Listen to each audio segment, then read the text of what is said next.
What's the most disturbing thing someone has told you casually? Story 1. Dude who ran the local pizza shop had a few drinks one night and mentioned that the reason they immigrated to the US was that his dad, an older dude who was always sitting in the corner of the restaurant reading, had strangled a dude in a bar fight and they had to get out of their home country to avoid prosecution/retribution. Story 2. I am a hairdresser, so I hear lots of crazy shit, but the one that sticks out to me is from a woman. I had been doing her hair for years and who was in her 70s. I hadn't seen her in a few months, which I found weird since she came in weekly, but then she shows up one day with long, wild hair. I told her I had missed her, and it was great to see her again. She looks me straight in the face and casually says, "Oh, my son drowned at the beach a few months ago when we were on vacation, and then I had a mental breakdown and I ended my dog by smashing its head in the toilet, so they sent me to a mental institute for a while." Then she just started talking about the weather, like it was the most normal thing ever to say. I also still did her hair for a few years after that, until she passed away, and she never said anything about that again, or acted off. Just so disturbing, but I guess losing a child can make you a bit crazy. Story 3. A 8-year-old that played daddy and me with 2 dolls in a very suspicious way. When I asked what she was doing, she explained in the calmest and unfazed way I've ever seen that this is a game her dad and she plays almost every night before bedtime. Broke my heart to report him, considering that he was a single dad after his wife died. The case was closed in weeks because he didn't really object to anything and confessed quickly. She just reminded him of his dead wife. Really sick story overall. I have a similar story of 3 sisters, 8, 11, and 12. Their stepfather was them, and all 3 described it calmly because they didn't realize it was abuse. And I think that is more disturbing than anything an adult can casually say, because it's their innocence that breaks your heart. Stepdad got 30 years in prison, not enough IMO. Story 4. I was living in a homeless encampment, and there was an older man who always kept all the kids safe. He helped me greatly when I was first homeless and all alone. I was talking with him one night and asked why he always looked out for the kids. Like I knew a good amount of the other adults he was wary of had mental illnesses that made them unpredictable, but he told me, like he was telling me the weather, that he was at an encampment, much like this one, and one night a group of homeless men started pulling the young kids from their tents and attacking them, and then they set a few on fire. He tried to fight them, and even tried to put the fires out. He showed me his arms, and they were all burn-scarred, like all puckered and webbed-looking. He never let another kid get hurt on his watch, and never trusted another grown man. He was so monotone when saying all of it. I was shaking with fear and rage. I could imagine it, and it gave me nightmares. He died trying to save us from some people who tried to grab a lot of us, and was just shooting up the encampment. It hurts so much to see him die. Story 5. My parents divorced when I was a toddler. Afterwards, my mother had a string of boyfriends. Most of them were decent guys, but the last guy she dated before she walked out of my life entirely was clearly a psychopath. He was a Vietnam vet, an army medic. He would tell us how he and his fellow students in med school would get drunk, then sneak into where they kept the cadavers after hours and do things with them, like electroshock them, stick empty beer bottles up their butts, put on music and dance with them, etc. He was cracking up, laughing, reminiscing about it. He never said if they slept with the cadavers, but I wouldn't be surprised if he did. Keep in mind, too, that he told me this the first time I met him. I was 10. He mentioned this while we were having dinner together one night. Story 6. Playing golf. It was a golf outing with one of my younger commercial lenders. I was regional president at the time, when he admitted to fabricating financial statements to get loans approved. He did this while we were walking to the green on the 12th hole. As we continued to play golf, I explained to him that he will be terminated and will likely go to jail. His network credentials and building access was cut before we finished golf. I terminated him in the parking lot. He eventually went to jail. Story 7.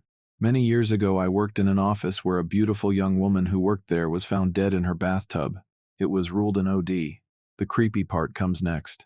Another guy in the office, a very strange dude who was pursuing this young woman quite relentlessly, starts talking about this tragic event, and then he mentions the cigarette burns on her body. Problem was, I never heard about or read about this detail.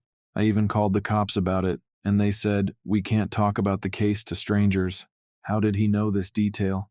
I searched every article about her death, even called the reporter who wrote the story. Nothing. To this day, I think he had something to do with it. Story 8. My ex once admitted to me that seeing people get upset or cry makes him so angry that he feels a desire to get violent with them. He said that people that are really happy and excited also make him annoyed, and that he doesn't recall a time where he's ever felt an intense emotion other than anger. Most of the time, he feels absolutely nothing, though.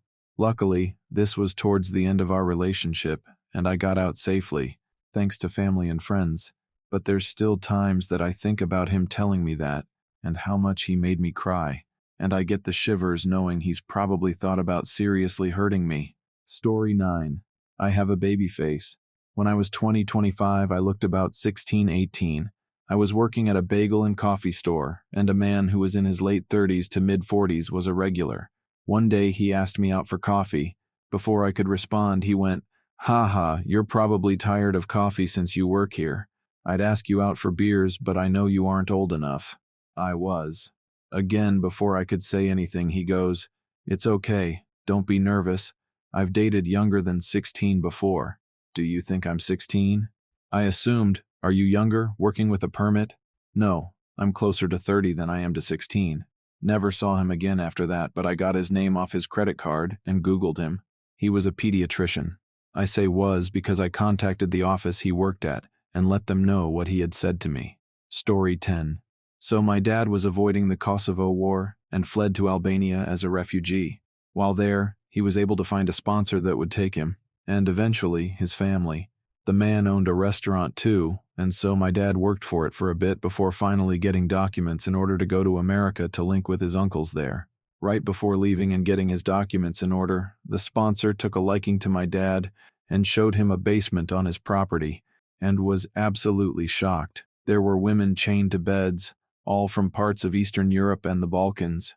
The man tried to recruit my father to join him and offered a woman to him, but my dad politely declined. After promising not to tell the police, he told the police and got on the first plane out of Albania. Whether or not action was taken, my father doubts because of the political chaos and mob culture that encapsulated Albania in the 90s after the fall of communism. We asked him what he did and what not, and he said that's partly the reason why he'll never go back to Albania today. Story 11. This wasn't technically in a casual setting, nor was it told directly to me, but I used to work at a children's advocacy center, and I was sitting in on a forensic interview. If you don't know, a forensic interview is where a trained person asks a child questions to see if they have been witness to a crime, or if they have been taken advantage of. There are hidden cameras in the room so that police and other officials can watch the interview as it's happening, and for evidence later on. Anyways, in this particular instance, a 17-year-old girl was being interviewed, and she very matter-of-factly confessed to molesting her younger sister on a regular basis because they were in love. The officer immediately got a warrant, and she was arrested before she left the premises. Story 12. One time I was working overnight at a hotel and got a new job.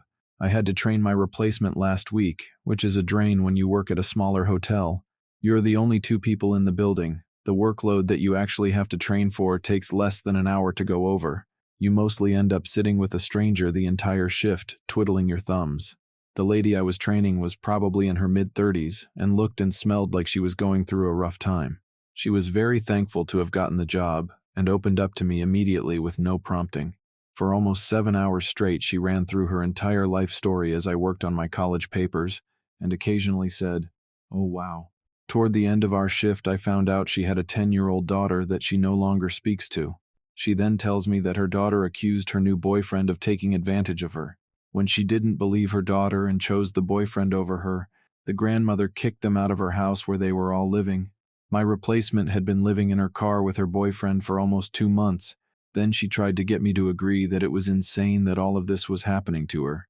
She was the victim in the situation, and that her daughter was lying for attention. Just gross. Story 13. We had a friend who we had known for quite a few years. He apparently told my husband, when they were both drunk, that he had had a fight with his girlfriend and had pushed her to the floor, but everything was okay now.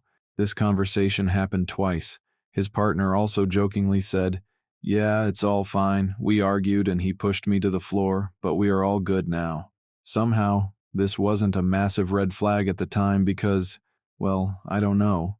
We were all so drunk that it didn't register. 2 years later, 2021, our friend called late one night and said he had been arrested.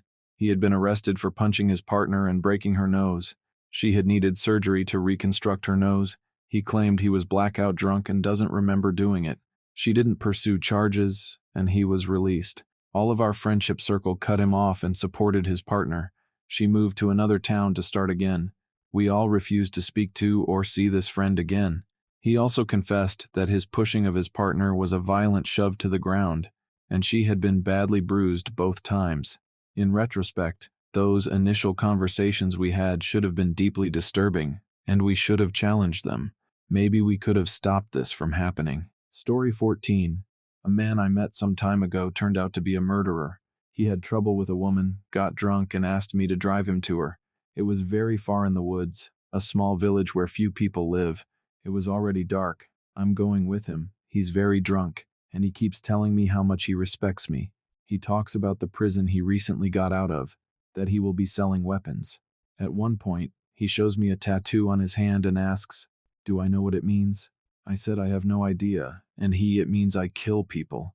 A dark forest surrounds us. We drive through some clearing that I have never driven. He tells me he kills people. I was a little scared. He also kept saying that I really didn't know anything about him, and that I didn't even expect what he is capable of. He kept saying he is a freak. He said other things like that he could show me where he buried that scrap, and he kept asking me, "Are you aware that you're talking to a murderer?" When he talked about all this, it was as if he suddenly became someone else. He had a completely different look, a completely different energy. He was definitely telling the truth. Ended two people from what I understand. Luckily, we got to his woman. Then he spoke to me sometime later. I don't think he remembered the whole conversation. He was so drunk. Story 15. When I was an ER nurse, I was filling out the intake paperwork for a patient that was experiencing a mental health crisis. He was super chill and very reserved, quiet. He had been in a few times, not quite frequent flyer status, but staff felt like they had a fair sense of his crazy. He was an undiagnosed, at the time, schizophrenic. We can tell almost immediately. We were rewarding his very mild behavior with a private room, but precautions dictated that I have someone with me. Anyway, he said the words were jumping out at him. So I am chilling in a chair just reading off the history questions and recording his answers. The "do you feel like hurting yourself or others" question came up for the third time, but this was the first for paperwork. He answered as casually as if someone wanted to know what he felt like for dinner. "I think I would really like to taste human flesh. I don't really want to hurt anyone to get some, so I came here." Looks at me, making eye contact with a staff member for the first time. "Do you think you could help me get some?" He had a vulnerable and pathetic help me look that would have made Puss in Boots' googly eyes look like a death stare. I tried to let him down as softly as I could, but I was pretty disturbed by what he said. He ended up getting irritated with me, which was extra scary given what he had just said, and I had to swap with another nurse. Everyone said he was a complete angel the entire time he was there, except for that. I was really happy to have had a witness because it was so bizarre and creepy. Story 16. I've always been a person that random strangers feel they can tell their life story to. That sounds weird, but it seriously happens at least once a month. I'm just going about my business. I say, "Excuse me," or something like it to someone. We chat, and suddenly they've told me about the darkest time of their life. Anyway, probably the craziest one was the dude at a music festival who had met me approximately 10 minutes earlier tell me that he has PTSD from being a military sniper, over 140 kills apparently, and that he's also a multimillionaire. But he never tells people because he doesn't want people to use him for money. But I seemed like a trustworthy person. We're friends now, and dude is legit. The things he told me within 10 minutes of meeting me are true. I also learned that he was honest. He doesn't tell people those things. All of our other friends think he's middle class like us, and that he was never deployed during his military service. But yeah, meeting someone for the first time and hearing him talk 10 minutes later about the kids he killed, heavy crap, man. Story 17, I was training a new driver and he wanted to drive, so he began to set up his sat-nav, etc. and then put a photo up of him and his son. Then he starts telling me himself that this was his son who sadly drowned whilst on holiday. They were all eating, and he just drifted off walking around. They figured that once they'd eaten, they would sit him down and feed him.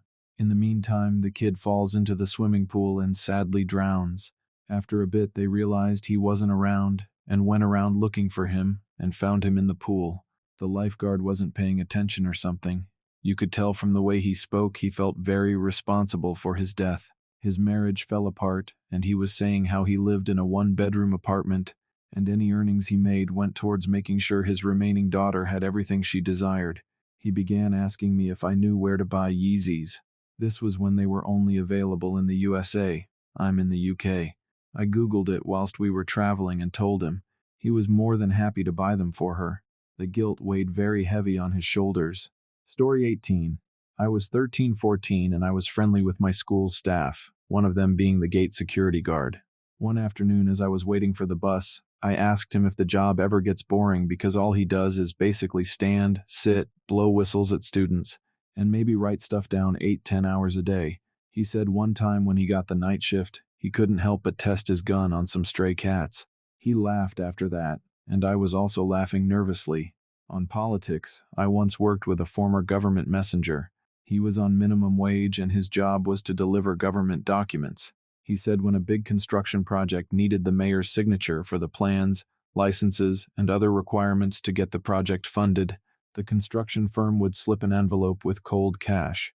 They called it, among my friend's circle, the mayor's permit. He worked for about 3 years, and each time he came to the mayor's house, he was welcomed by the mayor's wife like he was the most important person in the world, offering all sorts of drinks and pastries. Story 19.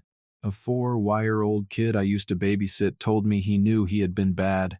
He had gotten put in timeout for 5 minutes for fighting with his sister, but could I please not send the monsters after him when he went to bed? I asked what he meant, and he said that when he misbehaved at his daddy's house, his daddy would lock him in the room with the monsters and at bedtime. I let him sleep on the couch next to me until his mom got home to make extra sure the monsters didn't try to get him. I've never felt so helpless in my life, though. He told me it was just like asking for a glass of water, not even scared of it happening, just asking if maybe it could not happen just this once. Thankfully, I was able to take his mother outside and tell her when she got home, and she called their case manager to get an emergency order to stop the dad's visitations. I didn't believe in real-life monsters until those kids started talking about what happened when they were with him. He was horrible, and being that they were 5, 4, and 2, they saw it as just the way Daddy punished them for misbehavior. There wasn't physical exploitation that was found, but severe emotional and mental trauma. They were so matter-of-fact about it when they started talking. Story 20. I was in jail, and they were moving us from holding to the actual jail. They chained us to other people, and the guy I was chained to was set to go to prison. I was just going to the county. Dude looks at me and goes, "What are you in for?" And I said, DUI. I missed reporting for my mandatory work release or community service because it costs money, and I was too broke to pay until after the date passed.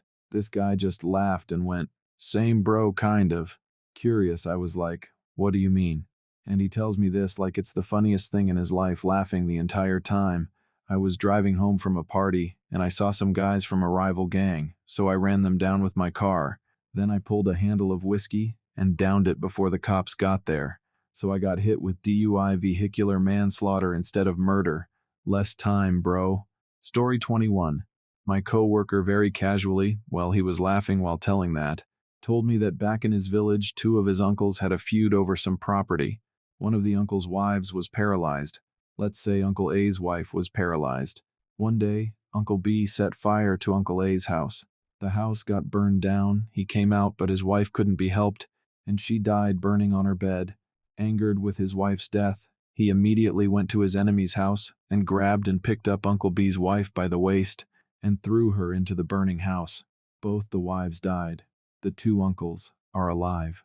Story 22. I had this guy friend who told me a story of how he got bullied so badly in school. He would come home with faint bruises on his arms and legs, but he wouldn't tell the teachers, because apparently he didn't want to be hated more in the classroom. One afternoon he came home and his grandmother saw the bruises he had on his arm, so what she did was twist his grandson's arm in her hand and threaten that if he did not punch his bullies back, she would be the one leaving a bruise in his arm. He was in 4th grade, and he was giggling while recalling the story to me. I stared at him for a while and forgot I was eating my homemade BLT sandwiches. Story 23. I had a friend tell me about how he was deployed to Afghanistan and how he was the only survivor from his unit, and recalling in perfect detail holding his best friend's body in his arms, only to discover his friend's back was completely blown away and his hands were inside his chest. He attempted seppuku but is still alive, and I recently caught up with him. He's doing well considering everything he's seen. My brother was also in Afghanistan and called in air support on a mountainside and heard my brother recall the screams of enemy fighters and the smell of burning flesh. Seeing the type of person my brother was before his last deployment and seeing how he changed hurts my heart.